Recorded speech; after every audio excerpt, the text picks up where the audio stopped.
O PCMSO é o Programa de Controle Médico Ocupacional, ele é um laudo anual e é para apresentação ao Ministério do Trabalho se ele pedir, tá, numa fiscalização. O que seria esse PCMSO? Você tem o PCMSO como um todo, que é um laudo, é tipo como se fosse um laudo, em que tem todas as funções da empresa e todos os exames que essas funções têm que fazer. Separado por setor, departamento, tudo bonitinho. Então, assim, por exemplo, uma função de um auxiliar administrativo, ele tem que fazer só o exame clínico. Então, tá lá dizendo que é só o exame clínico. Agora, uma telefonista, ela tem que fazer o exame clínico e o exame audiométrico. Aí tem lá dizendo. Eu tenho, por exemplo, impressor de offset, ele tem que fazer exame clínico, tem que fazer exame de sangue, tem que fazer exame de fezes. Um auxiliar de serviços gerais, ele tem que fazer exame clínico, exame de sangue, exame de fezes. Então, tem tudo discriminado pelas funções. E quando ele for fazer os exames, lá na empresa já vai saber e vai ter que fazer todos esses exames nas pessoas. Comumente, alguns exames têm um prazo menor do que o exame periódico, tá? Porque o exame periódico, deixa eu só voltar aqui, o exame periódico, ele é anual para quem, quando for menor de 18 anos e maior de 45. Depois eu volto para o de mudança de função, tá? Nenhuma empresa faz isso. Tem que fazer, anual. E agora a Coisa Social vai pegar, porque ele vai ver pela... Muitas não fazem. Vai ver. Tem quase todos que eu trabalhei, só fiz quando eu entrei e quando saí. Mas não, tem que fazer todo ano. Quer dizer, todo ano não, depende. Se a pessoa tiver menos de 18 e mais de 45, anualmente. Se a pessoa tiver entre 18 e 45, de 2 em 2 anos. Vou fazer uma pergunta. Nesse caso aí, por ser um escritório de contabilidade, eu não sou contratada do TP deles diretamente, né? Então a gente vai serviço para eles. Aí, por exemplo, eu mando um comunicado e já o funcionário já está passando o prazo de fazer esse exame. Geralmente lá a gente faz assim, até a gente imprime um e-mail como prova de que foi avisado ao chefe, né? Caso não faça, aí a responsabilidade é do empregador, né? Do empregador. Porque a partir do momento que eu comuniquei, como DP, eu não tenho nada. Não, na verdade, depende. Se você é o DP, é a empresa. A empresa tem que pedir, pelo menos assim, sugestão. O ASO está vencendo. Você recebeu na comunicação que o ASO venceu, está para vencer. Comunica a primeira vez para o empregado para ele ir. Aí você vai escalonando. O empregado não compareceu, manda para o chefe dele falando, o empregado tem que ir, porque ele tem que ir fazer o exame. Porque se vencer o exame, a empresa pode ser autuada porque está com vencimento, os exames não estão vencidos. E uma das informações que você vai mandar para o E-Social mensalmente é isso aqui. Você vai ter que informar todo mundo que vai estar fazendo exame periódico naquele período. Inclusive, quem tem exames complementares tem que informar os exames. E todos os essa regra exames. é independente do risco, né? Independente do risco. Isso aqui é ASO, é periódico. O ASO existe para todo mundo. Entre 18 e 45 são 2 anos. 2 anos. Mas aí se puder antecipar, fazer. Não tem problema nenhum. Agora, são 2 anos, isso aqui o normal. Mas, por exemplo, uma audiometria. Audiometria são 6 meses. Então, o funcionário que for, um funcionário de telefonia, que tem que fazer audiometria, você tem que mandar ele de 6 meses fazer, mesmo ele estando aqui nos 2 anos. Porque a audiometria vence numa data, exame periódico vence em outra. Tá? Por exemplo, lá a gente tem exames que são de 6 meses, tem exames que é de 1 ano, mesmo que a pessoa esteja para fazer 2 anos periódicos, que são exames complementares. Mas isso tem que estar tudo bonitinho no programa, lá no PCMSO, tá? Deixa eu só voltar. Existe um ASO que se chama mudança de função. Você era um assistente administrativo, aí você foi promovido a analista administrativo. Se você não tiver mudado do seu setor, não tiver tido mudança nenhuma no seu setor, esse ASO você não tem a necessidade de fazer a mudança. Vocês têm que ficar na previsão e controlar o neném. Porque se ele sair antes, aí ferrou tudo. Você falou aí tem 2 dias antes do repouso. Isso, ou feriado. Ou feriado. Por Ou exemplo, feriado. se na sexta-feira for feriado, eu não posso dar férias para na quinta. Não, Mas eu posso dar na quarta ou na terça? na terça. Na terça. Agora, e se acontecer esse caso, né? Sei lá, a criança nasceu antes, enfim, aí você não fez esse comunicado antes dela entrar de licença. Ela vai ter que retornar a trabalhar, comunicar. Aí seriam 30 dias, ela teria que trabalhar pelo menos 30 dias para ela sair de férias. Então é por isso ficar de olho nas gravidinhas, controlando o neném. Já tem uma... Então, né, tem que fazer isso. Não, nessa brecha de não, tipo, o bebê sair... Ela tem que trabalhar 30 dias, Depois que voltar, né? depois que voltar. Para você poder comunicar ela. Você tem que comunicar ela com 30 dias. Se o neném nascer no susto, ferrou tudo. Antes da social conseguiria fazer, né, e tal. Porque o que acontece? Você tem que informar para o E-Social o aviso. Não pode ser quando estiver de licença. Não, porque ele vai ver pela data. Vai ver pela data quando você informou. E pela data que ela informou, ela tem contrato suspenso. Mas do nada, a gente já deixa preparado e bota como se já tivesse... não tem. Mas aí tem a data que você vai mandar. Porque o grande problema do E-Social é data e hora. Porque tem a Vai vir a data e hora. É, porque a gente está acostumado com o jeitinho brasileiro, com o sistema não tem como. Tem esse detalhe aí. Funciona na Europa. Entendeu? Vai ter esse pequeno detalhe aí, gente. ela veio pra ficar... Não, porque isso já tem lá. Tá certo. Todo mundo faz isso. Porque as férias você tem que dar, o aviso de férias você tem que dar com 30 dias de antecedência, gente. Só que todo mundo dava com aviso suspenso. Contrato suspenso. Mas a empresa tem que fazer. Se não fizer, vai aparecer. Porque todo aviso de férias você tem que dar com 30 dias de antecedência. Geralmente é avisado 3 dias antes ou Não uma pode. semana antes. Aí você não pode. Isso também vai implicar para doméstica? Também é a mesma regra? Doméstica já é desde outubro de 2016. O E-Social da doméstica é desde outubro de 2016. Isso já está valendo para a doméstica. A doméstica, se você tentar botar alguém de férias, coisa, ele já grita, ele já faz tudo. Doméstico já está desde outubro de 2016. Tá? É isso aqui. Agora, o exame de retorno não é só para grávida não, tá, gente? O exame de retorno é para qualquer pessoa que se afaste por mais de 30 dias, tá? Até mesmo por motivo de doença ou de acidente de trabalho. Então, a pessoa se afastou, entrou em benefício previdenciário, ao retornar do benefício previdenciário, a mesma coisa. Aí só vai ter que levantar um ponto de interrogação. A pessoa que entrou em benefício previdenciário e as férias dela, ele tinha férias devidas lá antes dele sair, as férias venceu. Ele entrou em benefício previdenciário, ele voltou, estiver quase dobrando, você vai ter que tentar ver isso aí também. Porque também você também não pode dar o aviso com ele contrato suspenso. A pessoa sofreu um acidente no trabalho, ela vai ficar uns 15 dias pela empresa, né? 16º INSS. INSS. Por exemplo, se nesses 15 dias primeiros ela fala assim, eu tenho uma férias para vencer, já quero emendar. Não pode. Não pode. Não, Aí não tem como. não. Porque você não sabe quando vai terminar a licença. Não, e não pode, não tem como. Se ele já entrou com um atestado de 15 dias, automaticamente um acidente de trabalho pior ainda, porque o acidente de trabalho, eu vou falar mais na frente, existe a CAT. A CAT você tem que informar no dia do acidente. Então, até 24 horas do acidente, na verdade. O dia do acidente se tiver morte. Então, você vai ter que informar a CAT. O INSS já sabe que tem uma CAT. Então, ela pode ser com mais de 15 dias ou com menos de 15 dias. A CAT, você tem que informar tanto que se ela se afastar ou não, tá, gente?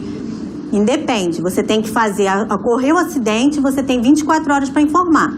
Mesmo que ela não, se ela pegue 3 dias ou 4 dias de afastamento. É um ponto. Agora, se a pessoa teve um acidente, você já tem um atestado de 30 dias, não tem como ela entrar de férias. Vera, Por quê? Vai fugir um pouquinho, mas é muito rápido. Qual o problema da CAT para a empresa? Eu trabalhei nessa empresa, eu tinha um problema seríssimo. Gente, eu não estou falando mal da empresa não, eu adorava lá. Mas é sério, no início emitia a CAT sem problema algum. Depois ela simplesmente parou de emitir CAT. O Ministério do Trabalho pegando pé.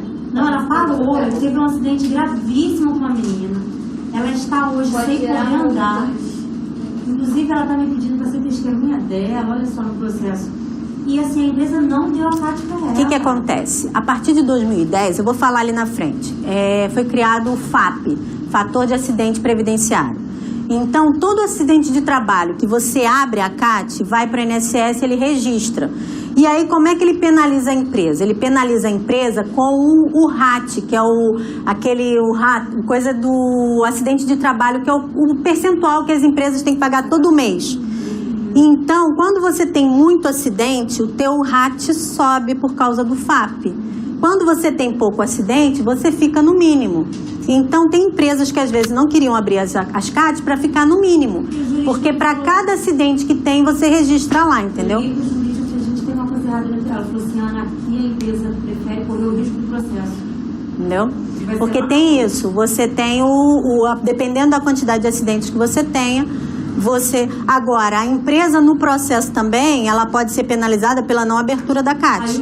Entendeu? Porque o INSS também, porque ele pagou. Teve lá, e aí as pessoas, por exemplo, teve 2 quedas de moto no trajeto, mas muito próximo dali. As pessoas retiraram a CAT no sindicato. Mas porque olha só, a CAT em si, gente, não é a empresa que tem que abrir.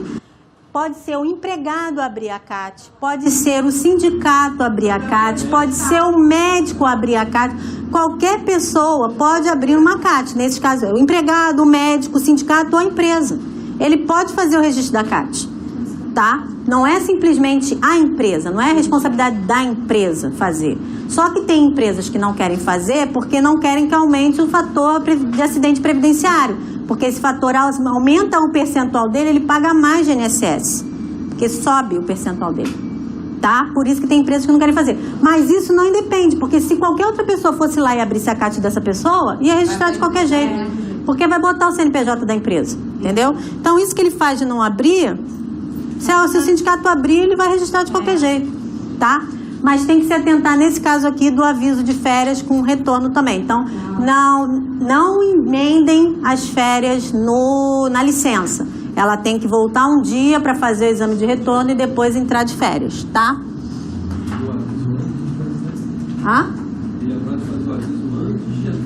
Porque não pode comunicar um aviso num período suspenso, gente. E o demissional? O demissional é o exame que tem que ser feito obrigatoriamente no momento da demissão do funcionário. Você vai comunicá-lo que ele foi desligado e aí, dependendo do prazo do periódico dele, você pode encaminhá-lo ou não para fazer exame demissional. Por quê? Em empresas de grau de risco 1 e 2, conforme aquele quadro lá da ANR, são 135 dias de validade do exame periódico. Você fez o exame periódico hoje, tem 135 dias de validade. Se você for desligado nesse período, não tem necessidade de você fazer o exame demissional. Esse exame vai estar valendo, tá? Empresas de grau de risco 3 e 4 são só 90 dias. Você fez o exame periódico, tem 90 dias e aí, se por acaso for demitido, pode usar esse exame aqui. Na verdade, eu posso até usar, vamos dizer, a pessoa foi admitida e dentro do contrato de experiência eu quis desligá-la. Se tiver dentro não precisa nem fazer demissional, tá? Porque o exame admissional também vai estar valendo como exame. Mas eu sei de casos de sindicatos que exigem o exame demissional, mesmo o exame periódico estando dentro do prazo. Aí eles vão encher, aí manda fazer o exame demissional, é um custo para a empresa, né? Porque cada exame é um custo para a empresa, mas porque tem sindicatos que eles ficam querendo o exame demissional, quer que esteja escrito lá que é exame demissional, e não exame periódico. Se um médico do trabalho está assinando um ASO sem ver a pessoa, se por acaso for denunciado, que o único jeito dele saber é por denúncia. Se alguém um dia denunciar que aqueles exames ele nem tinha comparecido lá por algum motivo, o médico do trabalho vai ter que responder também. Porque quem vai estar assinando o exame é o médico. Porque o exame tem que ser assinado por um médico do trabalho. O médico e o funcionário. O médico que o atendeu e o funcionário que esteve lá. Então, assim, se por acaso tiver algum médico assinando e não vendo ninguém, ele pode ter uma responsabilidade depois se for denunciado. Mas o E-Social não vai ter como pegar. Tem lá o documento, eles vão informar no prazo certinho para ele, é como se estivesse certinho. Entendeu? Agora, é aquele coisa, o jeitinho brasileiro, né? Passou os 3 evidenciando uma questão de não fazer um demissional lá. Não, se por acaso a empresa for de grau de risco 1 e 2, e se for 135 dias de validade, e se tiver dentro dessa validade, não tem necessidade de fazer um demissional. Rede social não vai precisar. Não, porque ele vai ver por aqui, ó. Ele sabe o grau de risco de cada empresa. Tá? Mas pode ser que tenha sindicatos que queiram. Aí você manda mesmo assim, manda o demissional dela, entendeu? Porque eles vão ver pelo grau de risco, se está na NR4. Tem um funcionário que nunca mandou. Nunca mandou o quê? Nunca mandou o ácido do funcionário. Agora vai ter que fazer. Então, É obrigatório. Na verdade, vai ser obrigatório a partir de janeiro de 2019, tá, gente? Vai ter uma correria das empresas botarem periódicos tudo em dezembro. Vai ser um enxame de periódico em dezembro. E aí eu não sei se esse enxame de periódico em dezembro não vai levantar a luz de todo mundo tá fazendo exame periódico em dezembro. Porque em janeiro, a partir de 1º de janeiro de 2019, os ASOS têm que ir. Que é quando entra a parte de segurança no E-Social. Entendeu? É, mas aí vai ser só por denúncia mesmo, porque não vai ter como fazer um controle. O único problema que tem é a data do ASO, né? Porque você tem que informar e ver como é que vai ser as datas. Pode ser que o que tem, ele vai ter que controlar bem a data. Porque, por exemplo, ele pode fazer um ASO de uma pessoa que tem mais de 45 anos, ele botar o ASO em 2 anos, como se fosse 2 anos de ASO. E aí ele vai pegar. Porque com mais de 45 anos ele tinha que fazer uma vez por ano. E isso eles vão ver. Eles vão ver a idade do funcionário e a periodicidade dos ASOS. Quem tem mais de 45 anos e menos de 18 tem que fazer uma vez por ano. Tem um filtro lá no sistema, FTA lá. Entendeu? Vai ver. Porque você vai ter que informar o último... O que vai acontecer? Ele pode não pegar logo no início, mas você vai ter que mandar, no dia 1º de janeiro de 2019, você vai ter que mandar a última data do exame periódico dos funcionários. Ou periódico, ou mudança de função, que seja o último exame que a pessoa fez. Vai estar lá uma data. A partir daquela data, o sistema vai começar a ver a idade da pessoa e vai esperar vir um próximo. Se vocês não fizerem no período, ele vai ver. Vai ter que fazer um controle a partir de 2019. Por exemplo, quem tem audiometria de 6 meses, ele vai ver, vai ter que fazer, entendeu? Vai fazendo. É, motorista tem que fazer exame Toxicológico. Toxicológico. periodicamente? Não, toxicológico acho que é uma vez por ano. Anual. Mas vai ter que fazer. Quem tiver registrado como motorista, vai ter que ter exame toxicológico. Ajudante de caminhão? Só se dirigir. Eu trabalhava numa empresa de ônibus. Toxicológica era feita admissão e demissão. No caso, quando ele fosse... Só que agora a legislação está pedindo toxicológico para todos os motoristas, inclusive os motoristas de ônibus, agora uma vez por ano. Não é só... Antigamente fazia... Acho que só as empresas de ônibus faziam.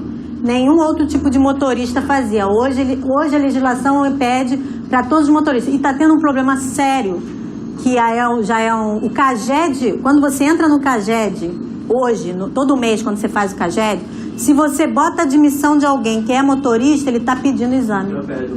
Ele está gritando pelo exame e não passa se você não botar o exame. No CAGED. Na Porque... demissão, se eu não me engano, pelo menos era o que a menina falava comigo. Na demissão, pelo menos, tinha uma opção para poder... ele demos encaminhamento, ele não quis fazer. Não, ele não fez. Aí tem uma opção lá que negou a fazer. Só que agora a legislação está pedindo o toxicológico uma vez por ano. E é só para casos de motorista. E são motorista... Eles têm lá, são os motoristas são os motoristas de... Agora, ajudante de caminhão, aí eu não sei, acho que como a função de ajudante, eles não vão... Tem que estar escrito motorista. Se tiver como motorista, isso aí com certeza eles vão pedir. Tá? E o PPRA, que é o Programa de Prevenção de Riscos Ambientais. Esse é um outro laudo que define os riscos do ambiente e os EPIs que devem ser utilizados. Então, você faz a parte médica no PCMSO e a parte do PPRA. O que seria o PPRA? Vai vir um engenheiro do trabalho, tá? Ele vai fazer a varredura na empresa, aí ele vai ver você na sua mesa, ele vai botar, não sei se vocês já viram quando fazem o PPRA, vem aqueles engenheiros, ele traz um negócio que vê a luz como que está a sua luz, como está o seu ruído, não sei o que, para ver o teu ambiente e faz toda a medição do ambiente. Então ele faz o laudo do PPRA em que ele vem dizendo o ambiente tal, e aí falando lá das funções, atrela com as funções e dizendo como é que tá, se tem exposição, se não tem exposição. Lá, por exemplo, como a gente tem um polo gráfico, eles fazem a medição com as máquinas ligadas para ver quanto que tem de decibéis, que nós podemos ter até 85 decibéis, a gente consegue ficar num local com ruído até 85 decibéis. Acima do que isso, a gente tem que ter o EPI, que seria, em alguns casos, aquele abafador ou até mesmo aquele plug, tá? Que são os dois casos que você tem que usar. E aí, mas tem algumas empresas que os funcionários usam o abafador aqui, né? O abafador fica lindo aqui em cima, né? O abafador não é aqui, o abafador é aqui. Mas aí, para isso, serve os técnicos de segurança, porque a pessoa pode ser advertida porque está com o abafador aqui e não aqui. E aí, teve um dia até que eu estava passando lá no gráfico, aí eu bati no técnico e falei assim, vem cá, é exposição de abafador? Tudo penduradinho assim. Aí ele, né? Aí eu falei, que é isso, exposição de abafador? Quando entregar tudo o pendurado. EPI, a pessoa tem que assinar. Tem que assinar que entregou. E uma das funções dos técnicos de segurança porque o KDPI, ele tem um código. Tem um código e tem um tempo que você pode ter de utilização, tá? Pode ser que a pessoa tenha que trocar antes disso. Por N motivos, pode acontecer da pessoa ter que trocar antes disso. Mas tem um prazo para você ter a troca dos EPIs e os técnicos têm que chamar para trocar, para não ter problema do EPI estar perdendo Acho que geralmente são 6 meses, se eu não me engano.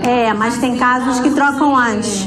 Troca antes. Se tem alguma coisa, a empresa tem que ter disponível até para troca. Troca antes. Por exemplo, lá de EPI que a gente fornece é luva, sapato, porque lá no polo gráfico não pode entrar com sapato que seja derrapante, tem que ser com solado de borracha, um sapato horroroso, feio pra diabo, que o povo tem que usar. O plug, né? Em alguns casos, algumas pessoas usam plug, outros têm que usar o abafador. Só que muitos reclamam que aquilo aperta um pouco a cabeça, né? Dependendo da quantidade aquele negócio vai meio que apertando. Mas tem que usar o abafador, o plug, luva, tem a bota. No pessoal da limpeza tem as luvas. Teve até um caso de uma menina que teve alergia ao látex. A gente teve que comprar uma luva especial para ela, porque ela tinha alergia, estourou a mão dela toda. Aí teve que comprar uma luva especial.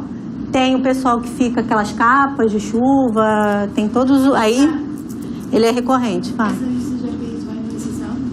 Vai, todos os EPIs vão no E-Social também, gente. E o período de validade também. Uma vez um funcionário teve um acidente de moto e ele ficou, não chega a ser uma deficiência, mas a bota dele, ele veio com uma orientação médica que ele precisaria de mais bota.